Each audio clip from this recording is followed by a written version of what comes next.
ഒരു ചെടിയുള്ള വീട് കാണുമ്പോൾ ഒരു പ്രത്യേക ഭംഗിയാണ് അല്ലേ. അപ്പം അതിൻ്റെ ഇപ്പോൾ പ്രത്യേകിച്ചും വീട്ടമ്മമാരൊക്കെയാണ് ചെടികൾ കൂടുതലായിട്ടും നട്ട് വളർത്തുന്നത് അല്ലേ. അപ്പം അതേപോലത്തെ ഒരു നല്ലൊരു ചെടി വീട്ടിലേക്കാണ് നിങ്ങളെല്ലാവരെയും കൊണ്ടുപോകുന്നത് കേട്ടോ. അപ്പം നമ്മൾ അമ്പിളി ചേച്ചീൻ്റെ വീട്ടിലേക്കാണ് കേട്ടോ പോകുന്നത്. അപ്പം അതിൻ്റെ മുന്നേ ആദ്യമായിട്ട് ആരെങ്കിലും എൻ്റെ വീഡിയോ കാണുകയാണെങ്കിൽ മറക്കണ്ട കേട്ടോ സബ്സ്ക്രൈബ് ചെയ്യാൻ.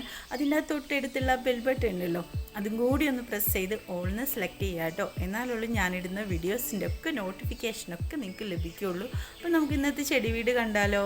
ഒരു സാധാരണക്കാരുടെ വീട്ടിൽ നമ്മളൊക്കെ വളരെ സിമ്പിളായിട്ട് ചെയ്തു വെക്കുന്ന ഇതുപോലത്തെ നല്ല മനോഹരമായിട്ടുള്ള നല്ലൊരു ഗാർഡൻ, അത് നമുക്കൊക്കെ ഒരു സ്വപ്നമാണ് അല്ലേ. ഒരുപാട് ആർഭാടങ്ങളില്ലാത്ത ചട്ടികളും. അപ്പോൾ ഇവിടെയൊക്കെ ചെടികൾ വെച്ചിട്ടുള്ളത് ഗ്രോ ബാഗിലും അതേപോലെ സാധാരണ പ്ലാസ്റ്റിക് ചട്ടികളിലൊക്കെ ഉണ്ട് കേട്ടോ. അപ്പോൾ കാണുമ്പോൾ തന്നെ നല്ല ഭംഗിയുണ്ട്. അപ്പോൾ ഫ്രണ്ടിലൊക്കെ ആയിട്ട് ഇതുപോലെ ഒരുപാട് ഹാങ്ങിങ് പോട്ട്സുകൾ, അത് നല്ലൊരു ഭംഗിയാണ് കേട്ടോ കാണാൻ. നമ്മുടെ ഹാങ്ങിങ് പ്ലാന്റ്സ് ഇതുപോലെ തിങ്ങി നിറഞ്ഞുണ്ടാവണമെങ്കിൽ നമ്മൾ നല്ല ശ്രദ്ധ കൊടുക്കണം. ചുമ്മാ ഒന്നും ഇതുപോലെ ഒന്നും ഉണ്ടാവില്ല. കാരണം ഇതിന് കൊടുക്കേണ്ട ഒരു നല്ലൊരു വളമാണ് നമ്മുടെ പോട്ട് മിക്സ്. അപ്പം നല്ല പോട്ട് മിക്സിൽ നമ്മൾ നട്ടിട്ടുണ്ടെങ്കിൽ മാത്രമാണ് ഇതുപോലെ നിറഞ്ഞ് നല്ല ഭംഗിയായിട്ട് നിൽക്കുന്നത്. അപ്പൊ കുറച്ച് കഴിയുന്ന സമയത്ത് ഇതിങ്ങനെ കട്ട് ചെയ്ത് കളയും വേണം കേട്ടോ. എന്നാലാണ് ഈ ഒരു നമ്മുടെ ഈ ഒരു ഹാങ്ങിങ് പ്ലാന്റ്സ് ഒക്കെ ഇതുപോലെ നല്ലതുപോലെ നിറഞ്ഞു നിൽക്കണം. ചട്ടിയിൽ സ്പേസ് ഇല്ലാതെ നിറഞ്ഞു നിൽക്കണം. അപ്പൊ അതുപോലെ തന്നെയാണ് കേട്ടോ ഇവിടെ നിൽക്കുന്നത്. കാണുമ്പോൾ തന്നെ നമുക്ക് നല്ല ഭംഗി തോന്നുന്നുണ്ട്. പിന്നെ അതാ നമ്മുടെ കോളിയാസ് ചെടികള്. അപ്പൊ കോളിയാസ് ചെടികൾ ഒരു പ്രത്യേക ഭംഗി നൽകുന്ന നല്ലൊരു ഇലച്ചെടിയാണ് അല്ലേ. എവിടെ ആർക്കും വളർത്താൻ സാധിക്കും. അപ്പൊ ഈ ഒരു ചെടിക്ക് ഒരു പ്രത്യേകത ഉണ്ട്. നമ്മളിത് വളർന്നു വരുന്നതിനനുസരിച്ച് ഇതിന്റെ ഈ ഒരു തലപ്പുണ്ടല്ലോ, ഈ ഒരു അറ്റങ്ങനെ നുള്ളി കൊടുക്കണം. അപ്പൊ അതെന്തിനാന്ന് വെച്ചാല് അങ്ങനെ നുള്ളി കൊടുത്താല് അത് ഒരുപാട് ബ്രാഞ്ചസ് ഒക്കെ സ്റ്റാർട്ട് ചെയ്യും. നല്ലതുപോലെ തിങ്ങി നിറഞ്ഞുണ്ടാവും. അപ്പൊ അതാണ് നമ്മളെല്ലാവരും ഇഷ്ടപ്പെടുന്നത്. അപ്പൊ ഒരുപാട് നീണ്ട് വലുതായി പോയിട്ടുണ്ടെങ്കിൽ വലിയ ഭംഗി ഉണ്ടാവില്ല. പിന്നെ അതിൽ കുറച്ച് കഴിയുമ്പോൾ ഫ്ലവേഴ്സ് ഒക്കെ വരും. അപ്പൊ ആ ഫ്ലവേഴ്സ് ആണെങ്കിലും നമ്മൾ നുള്ളിക്കളയാൻ മറന്നു പോരുതേ. കാരണം അതൊന്നും നമ്മുടെ ഈ ഒരു ചെടിക്ക് വേണ്ട. അതൊന്നും വലിയൊരു ഭംഗി കൊടുക്കുന്നതല്ല. നമ്മുടെ കോളിയാസ് ചെടിക്ക് ഏറ്റവും ഭംഗി കൊടുക്കുന്നത് ഇതിന്റെ ഈ ഒരു ഇല തന്നെയാണ് കേട്ടോ. അതാണെങ്കിലും ഒരുപാട് ഇവിടെ ഇങ്ങനെ ഫ്രണ്ടിലും അതേപോലെ ചട്ടിയിലും ഗ്രോ ബാഗിലും ഒക്കെ ആയിട്ട് നിറയെ വെച്ചിട്ടുണ്ട്. നമുക്ക് കാണുമ്പോൾ തന്നെ നല്ല ഭംഗിയാണ്. എല്ലാം ഒരുപാട് ഒരു 10-40 കവറിലൊന്നും അല്ല ഈ ഫ്രണ്ടിലായിട്ട് ഇങ്ങനെ നമ്മുടെ കോളിയാസ് ചെടികൾ വെച്ചിട്ടുള്ളത്. അപ്പൊ അതൊക്കെ അത്യാവശ്യം ഇങ്ങനെ ഭംഗിയായിട്ട് ഇങ്ങനെ നല്ല തിങ്ങി നിറഞ്ഞ് തന്നെ നിൽക്കുന്നുണ്ട്. അപ്പൊ അതിന്റെ ശ്രദ്ധ ഇതാണ്, നമ്മൾ അതിന്റെ ആ ഒരു തലപ്പ് കുറച്ച് വലുതാവുന്ന സമയത്ത് നുള്ളിക്കളഞ്ഞിട്ടില്ലെങ്കിൽ ഒരുപാട് നീണ്ടുപോവുകയും ചെയ്യും. കാണാൻ വലിയ ഭംഗി ഉണ്ടായിരിക്കില്ല കേട്ടോ. അപ്പൊ അതുപോലെ തന്നെ നമ്മൾ ശ്രദ്ധിക്കേണ്ട ഒരു ചെടിയാണ് നമ്മുടെ ഈ ഒരു ബാൾസം. അപ്പൊ ബാൾസം നമ്മുടെ ഒക്കെ വീട്ടിലുള്ളതാണ്. പൊതുവെ എല്ലാവരും ആഗ്രഹിക്കുന്ന നട്ടു വളർത്തുന്ന നല്ലൊരു ചെടിയാണ് നമ്മുടെ ബാൾസം. അപ്പൊ ഇതിന്റെ ആണെങ്കിലും ഒരു 4-5 കളേഴ്സ് ഉണ്ട്. അപ്പൊ ഇതൊക്കെ കണ്ടോ നല്ല ഒരു ഭംഗിയായിട്ടുള്ള കളറാണ് കേട്ടോ. ഇപ്പൊ നല്ല വെയിലാണ്, അതുകൊണ്ടാണ് ഇങ്ങനെ വാടി നിൽക്കുന്നത്. അപ്പൊ ഇതിന്റെ ഈ ഒരു കളറൊക്കെ ഞാൻ അപ്പൊ എന്റെ അടുത്തുണ്ട് കേട്ടോ. ഒരുപാട് ബാൾസം എന്റെ വീഡിയോ സ്ഥിരമായിട്ട് കാണുന്നവർക്ക് അറിയായിരിക്കും. അപ്പൊ ബാൾസം ചെടി നമ്മൾ നട്ടു വളർത്തുന്ന സമയത്ത് നമ്മൾ ശ്രദ്ധിക്കേണ്ട കുറച്ച് കാര്യമുണ്ട് അല്ലേ. ഇതുപോലെ ഇങ്ങനെ കണ്ടു നിൽക്കാതെ ഇതിന്നൊരു കമ്പെടുത്ത് വെള്ളത്തിലിട്ട് വെച്ചിട്ടുണ്ടെങ്കിൽ നമുക്ക് ഈ ഒരു ചെടി നഷ്ടപ്പെടാതിരിക്കും. കാരണം ഇത് കുറച്ച് കഴിയുമ്പോഴേക്ക് മൂത്തിട്ടുണ്ടെങ്കിൽ പെട്ടെന്ന് വാടിപ്പോകും. പിന്നെ നമ്മൾ അതിന്ന് കമ്പ് തെരഞ്ഞ് നട്ടിട്ടൊന്നും കാര്യമില്ല. കാരണം അത് പിടിക്കില്ല. അപ്പൊ അതിന്റെ അടിയിൽ പൂക്കളോ മൊട്ടുകളോ ഒന്നും ഇല്ലാത്ത കുഞ്ഞി കമ്പുകളുണ്ട്. അതെടുത്തിട്ട് വേണം വെള്ളത്തിലിട്ട് വെക്കാൻ. അപ്പൊ ഇവരും അതാണ് കേട്ടോ ചെയ്യുന്നത്. അത് പെട്ടെന്ന് തന്നെ വേര് വരും. ആ വേര് വന്ന കമ്പ് നമ്മൾ നട്ടു വെക്കുകയാണെങ്കിൽ നമുക്കത് നഷ്ടപ്പെടാതെ തന്നെ നല്ല ഇതുപോലത്തെ ബാൾസം ചെടികൾ ഉണ്ടാക്കിയെടുക്കാൻ സാധിക്കും. പിന്നെതാ നമ്മുടെ ജെറേനിയം. അപ്പൊ ജെറേനിയ ചെടിയാണെങ്കിൽ നമുക്ക് വളരെ ഭംഗിയാണ് അല്ലേ. വീട്ടിൽ നട്ടു വളർത്തുകയാണെങ്കിൽ ഒരു ചെടിയിൽ തന്നെ ഒരുപാട് പൂക്കൾ ഉണ്ടായിട്ടുണ്ടെങ്കിൽ ഒരുപാട് ദിവസം 10-30 ദിവസം നല്ലതുപോലെ തന്നെ അതിലും കൂടുതൽ ദിവസം നിൽക്കേ. പിന്നീട് ഇങ്ങനെ ചെറുതായിട്ട് അതിൽ ഓരോ പൂക്കൾ ഇങ്ങനെ വാടി ഉണങ്ങി നിൽക്കുന്നുള്ളൂ. കാരണം അതൊരു 90 ദിവസം ശരിക്കും നിൽക്കും ഒരു ഉണ്ട ഫ്ലവർ ഉണ്ടായിട്ടുണ്ടെങ്കിൽ.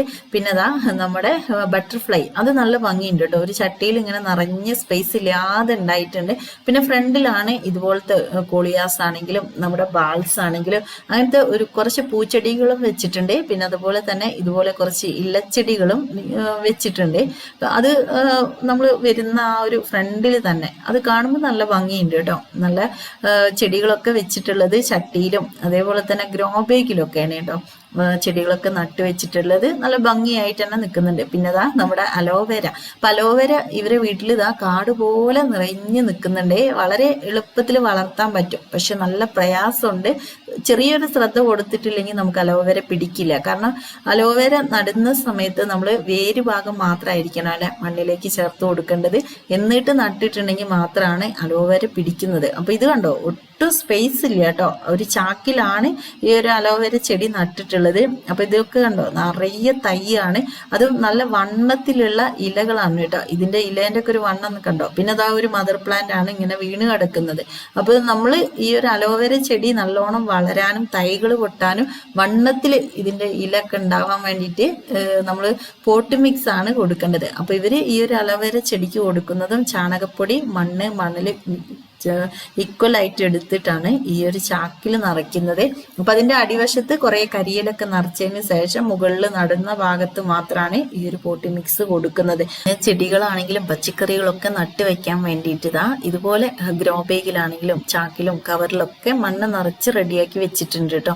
അപ്പൊ ഇത് നമ്മുടെ പോട്ടി മിക്സ് ഞാൻ പറഞ്ഞിട്ടുണ്ട്. ചാണകപ്പൊടി, മണ്ണ്, മണല് അത് ഈക്വൽ ആയിട്ട് എടുത്തിട്ട് അതിൽ കുറച്ച് നമ്മുടെ കാപ്പിത്തൊണ്ടും കൂടി ചേർത്തിട്ടാണ് ഇവര് ചെടികളാണെങ്കിലും പച്ചക്കറികളൊക്കെ നടുന്നത്. അപ്പൊ കാപ്പിത്തൊണ്ട് എന്തിനാ ചേർക്കുന്നതെന്ന് വെച്ചാല് മണ്ണ് നല്ല ഇളക്കം കിട്ടാനാണ് ചെയ്യുന്നത്. അപ്പൊ അത് നല്ലൊരു റിസൾട്ടാണ് ചെടികൾക്കും പച്ചക്കറികൾക്കും ഒക്കെ. പിന്നെ ഇതുപോലെ കുറെ പച്ചക്കറികൾ നട്ടുവെച്ചിട്ടുണ്ട്, മണ്ണിലും നട്ടുവെച്ചിട്ടുണ്ട്. അതുപോലെ തന്നെ നമ്മുടെ ഗ്രോ ബാഗിലാണെങ്കിലും ചാക്കിലൊക്കെ നട്ടുവെച്ചിട്ടുണ്ട്. അപ്പൊ ചാക്കിലൊക്കെ നമ്മൾ പച്ചക്കറികൾ നടുന്ന സമയത്ത് കൂടുതലും അടിവശത്ത് ഇലകൾ ഇട്ടാൽ മതി കേട്ടോ. പിന്നെ ഇഞ്ചിയൊക്കെ ഉണ്ടോ, ഇഞ്ചിയൊക്കെ മണ്ണിലാണ് നട്ടിട്ടുള്ളത്. അപ്പൊ ഇഞ്ചി ചാക്കിലൊക്കെ നടുന്ന വീഡിയോ ഒക്കെ ഞാൻ കാണിച്ചിട്ടുണ്ട്. പിന്നെ അതാ നമ്മുടെ വഴുതനങ്ങ. അപ്പൊ ഇതൊക്കെ നട്ടിട്ടുള്ളത് കവറിലൊക്കെയാണ്, ചാക്കിലും കുഞ്ഞി കവറിലൊക്കെ. പിന്നെ തക്കാളിയൊക്കെ തക്കാളി നമ്മുടെ മണിത്തക്കാളി ഉണ്ട്, ഇതുപോലത്തെ സാധാ നാടൻ തക്കാളി ഉണ്ട്, പിന്നെ കപ്പളങ്ങ, അങ്ങനെ ഒരുപാട് നമ്മുടെ വീട്ടിൽ ആവശ്യമുള്ള എല്ലാ ഇതുണ്ട് കേട്ടോ. കേബേജൊക്കെ മൂത്തിട്ടുണ്ട് കേട്ടോ. നല്ല ഒരുപാട് കേബേജ് നട്ടിട്ടുള്ളത് മണ്ണിലാണ്, ഡയറക്റ്റ് ആയിട്ട് മണ്ണിൽ നട്ടിട്ടുണ്ട്. പിന്നെ ഗ്രോ ബാഗിലും കുറെ നട്ടു വെച്ചിട്ടുണ്ട്. പച്ചമുളക്, അപ്പൊ അതൊക്കെ പറഞ്ഞാല് നമ്മുടെ വീട്ടിൽ ആവശ്യമുള്ളതാണ് അല്ലെ, പച്ചക്കറികളാണെങ്കിലും ഒക്കെ. പിന്നെ അതാ നമ്മുടെ മണിത്തക്കാളി, ഞാൻ മണിത്തക്കാളിന്റെ വീഡിയോസ് ഞാൻ കാണിച്ചിട്ടുണ്ട്. ഇത് നല്ല ഒരുപാട് മെഡിസിൻ വാല്യൂ ഉള്ള ഒരു തക്കാളിയാണ് കേട്ടോ. ശരിക്കും വീട്ടിൽ നട്ട് വളർത്തേണ്ടതാണ്. അപ്പൊ ഇതിന്റെ വീഡിയോ ഞാൻ ഒന്നും കൂടി ചെയ്യുന്നുണ്ട്. അപ്പൊ ഇപ്പൊ അടുത്ത് കാണിക്കാം കേട്ടോ. അപ്പൊ അതേപോലെ നമ്മുടെ വീട്ടിലേക്ക് ആവശ്യമുള്ള പച്ചക്കറികളാണെങ്കിലും മനോഹരമായിട്ടുള്ള ചെടികളൊക്കെ ഈ ഒരു വീട്ടിലുണ്ട്. അപ്പൊ നിങ്ങളും തീർച്ചയായിട്ടും ഇതുപോലത്തെ ഒരു ഭംഗിയുള്ള ചെറിയ നിങ്ങളെ കൊണ്ട് കഴിയുന്ന ചെറിയൊരു ചെടികളൊക്കെ ഇതുപോലെ വീട്ടിലൊക്കെ വെക്കുകയാണെങ്കിൽ അത് നമ്മുടെ മനസ്സിന് ഒരുപാട് സന്തോഷത്തിലേക്ക് എത്തിക്കാൻ സാധിക്കും അല്ലെ. അപ്പൊ വീഡിയോ ഇഷ്ടപ്പെട്ടിട്ടുണ്ടെങ്കിൽ ലൈക്കും ഫീഡ്ബാക്ക് അറിയിക്കാം. നല്ല നല്ല വീഡിയോസ് ആയിട്ട് ഡെയിലി വരാം. Thank for watching.